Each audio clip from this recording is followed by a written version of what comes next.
Have you ever wondered when a huge storm hits, the power's out, and your phone's dead? How is your local radio or TV station still on the air? Well, it is definitely not magic. It's all about an unseen fortress of preparation, something they build long before a cloud is even in the sky. All right, let's dive in and see exactly how they pull it off. This explainer is based entirely on the guide 10 Steps to Disaster Preparation and Recovery from the National Association of Broadcasters. Except for this attribution notice, it uses the source document as downloaded in its creation. The PDF is available for public download without registration from the nab.org search bar. I want you to picture this for a second. The wind is howling, everything's dark, and your cell phone, well, it's basically a brick. It's in that moment, that feeling of being cut off, that you might flip on an old battery-powered radio. And suddenly, a voice cuts through the static. That voice is the lifeline we're talking about today. You know, the National Association of Broadcasters has a really powerful name for them: First Informers.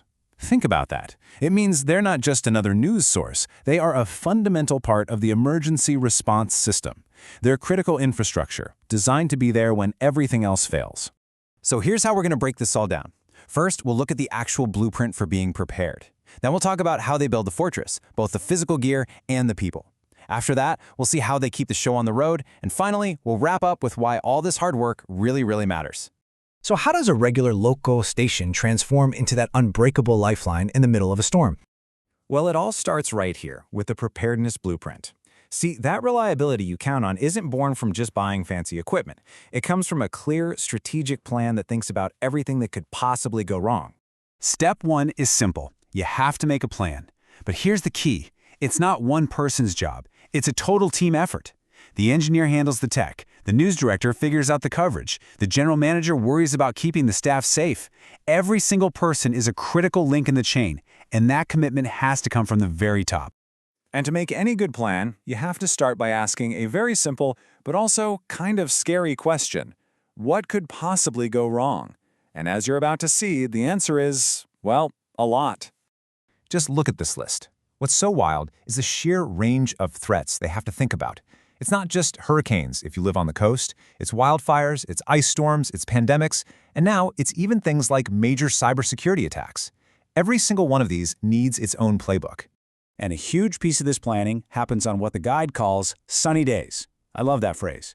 It means the station leaders are out there building relationships with fire chiefs and emergency managers before anything bad happens. Because let's be real, you don't want to be swapping business cards for the first time in the middle of a crisis. Okay, so you have the plan. Now let's get to part 2, building the actual fortress. This is about the physical infrastructure and, just as important, the people. The whole philosophy here is to expect the unexpected. And you do that by getting rid of what they call single points of failure. If the main broadcast tower gets hit, is there a backup? If cell service is gone, do you have satellite phones? And this one's huge. If the power is out for days, is there a generator with a guaranteed contract for more fuel? And you know what I find really cool is that it's not always about giant, expensive technology. Some of the most important fixes are just common sense. I mean, bolting a computer monitor to a desk, it seems so small. But in an earthquake, that tiny detail could be the thing that keeps them on the air. Of course, a fortress is nothing without the people inside it, so stations have to plan for their staff to basically live there for a while. That means stocking up on food, water, first aid kits, all the essentials. And at the same time, they're protecting the business side of things, making sure critical documents are safe so they can recover when it's all over. This really brings it down to a personal level. Employees are actually encouraged to keep their own go kit at the station. We're talking clothes, personal medications, toiletries. Think about that dedication. They're prepared to stay and serve the community even when they can't get home to their own families. All right, the plan is set, the fortress is built, so now the disaster hits. What happens then? Well, that brings us to Section 3, the show must go on. So what if the station itself has to be evacuated? That's where continuity planning kicks in. They have deals in place to broadcast from a partner station. And get this, sometimes they'll even have a direct competitor carry their signal. In a disaster, the mission to inform the public just trumps everything else. It's amazing. Another huge part of this is cross-training. What if the main engineer can't get to the station? No problem. Maybe one of the on-air hosts was trained to do a simple repair. What if the person who runs the audio board is stuck? Maybe an accountant knows how to do it. It's like building a team of Swiss Army knives. Everyone can do a little bit of everything.